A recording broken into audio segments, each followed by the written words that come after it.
The world of Dota 2 is a scary place for us casuals. It's full of monsters and demons and unseen terrors. Many unprepared heroes, man and beast, have fallen prey to the hunters in the night. But, with a bit of wit and some magic, the terrain playing can be a little less scary. The woods are full of secret paths and hiding holes. Step in and you're enshrouded from the outside world. Turn a sharp corner and jump into the bushes.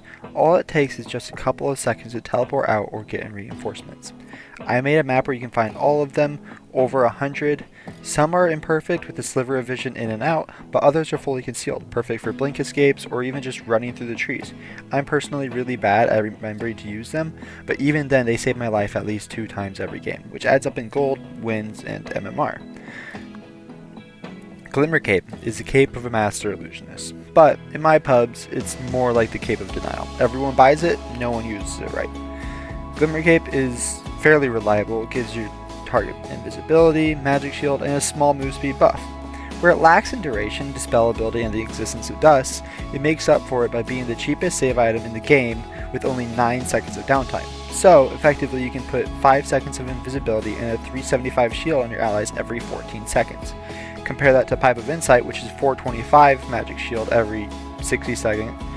That means that every 60 seconds you can apply a total barrier of 1600 to a single target. No, this is not to hate on Pipe. If Pipe hits every teammate, it provides a total barrier of 2125 every 60 seconds, as well as a permanent aura buff of 8% magic resistance.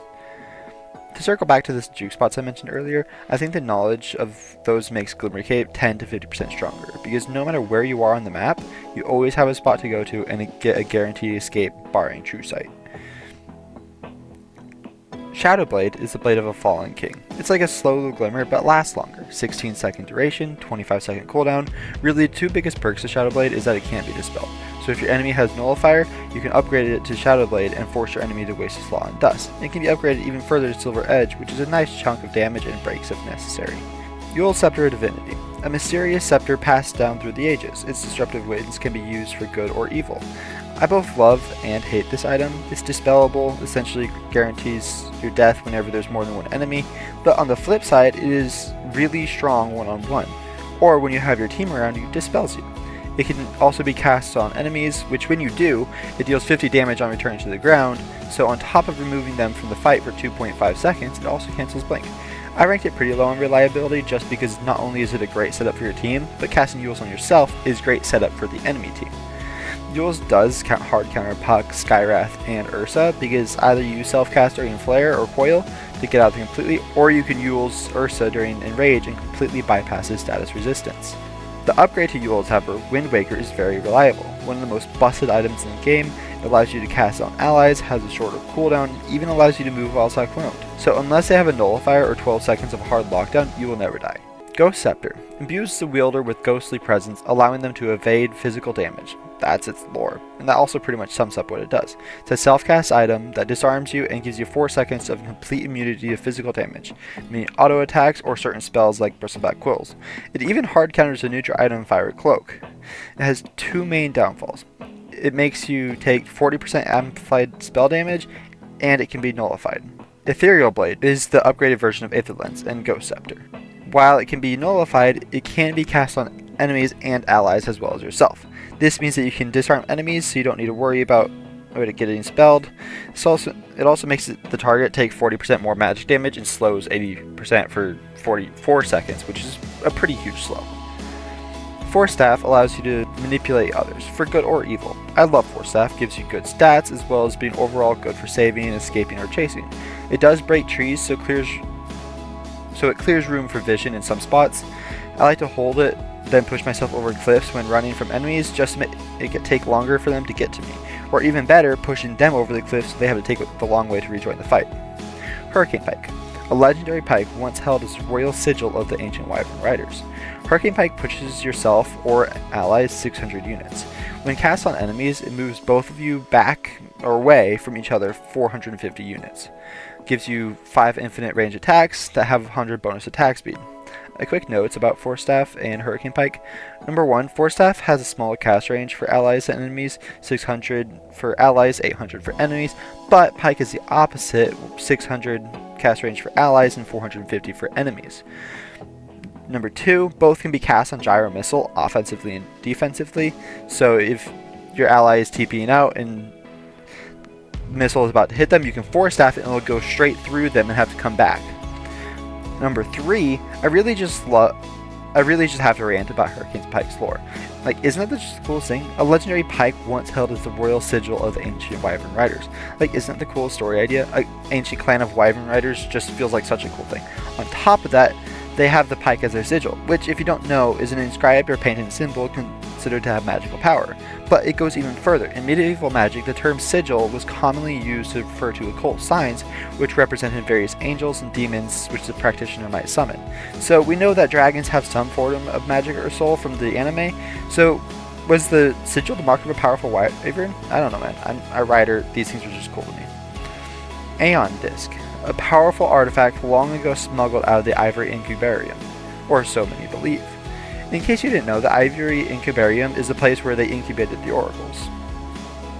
Aeon Disc gives you a hard save the moment you go below 70% health, giving you 100% damage reduction, 75% status resistance, and a strong dispel for 2.5 seconds. This item only has 3 total downfalls. It has a stupid long cooldown that grows with each use, it is nullifiable, and if you buy it at the wrong point in the game where you don't have enough stats, many heroes can just pop it with a single cell. Black King Bar is a powerful staff imbued with the strength of giants.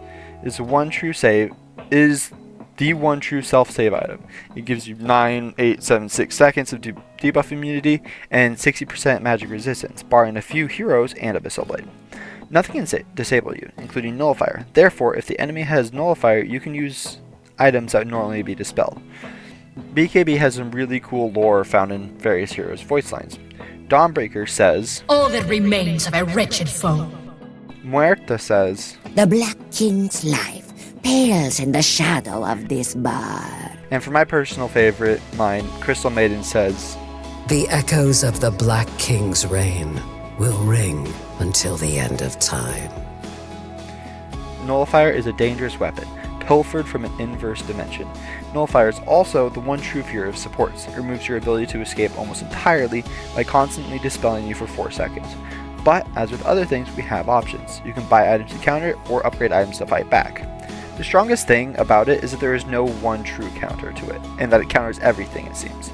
So what can we do to fight against it? Well, like I said, there's no foolproof itemization to save yourself from it, but we can at least get our chances of survival up. Countering Nulli is a very match-dependent thing, so you need to ask yourself a few questions. Do they have vision? Does their team have a gem, or are they winning the Century War? Are their supports carrying dust? If not, you can just buy a Shadow Blade, especially if your hero is a dispel to dispel dust. Number 2, do they have gap close? Beyond Blink, because they're probably using Blink to get to you. If they don't, Hurricane Pike is really strong. If you remember to press S so your hero doesn't run at them, because Pike creates an auto attack command and Nullifier dispels those attacks. Do they have BKB? If they do have BKB, your options are very limited. Abyssal technically works, but most heroes don't want it. Or if you're that close as a support, you're dead anyways. So really your best bet is to outlast their BKB, then CC them. Here's a little cheat sheet for Nulli counters. As soon as you're able, especially if the Nulli carrier is targeting you, replace your Aeon Disc. It's good stats though, so don't just sell it outright. Wait until you have enough money for the next thing, and then sell it and buy the other item. Because Aeon Disc is virtually useless when the enemy has a Nulli. In all things, time is your friend. Nullifier doesn't last forever. Wait for Nulli, then if you can somehow survive 4 seconds, you can use all of your items as normal while Nulli is on downtime. Don't just Glimmer right away, you'll get it dispelled. BKB relies on their timing, so either you CC them first, or you wait until after. Yes, 6 to 9 seconds is scare and you'll probably die, but do you know what's worse than going toe to toe with a carry for 6 seconds? Going toe to toe with a carry for 6 seconds and blowing all of your spells and items on them. Just be patient. If you survive the 6 seconds, you'll have a much better chance with the items rather than without. If you're scared of Blink Initiators as a support, always have your Yules ready. I'm an Oracle main, so canceling Axe, Call, or Magnus RP is the greatest feeling in the world. Especially if you have vision on them, so you can precast it.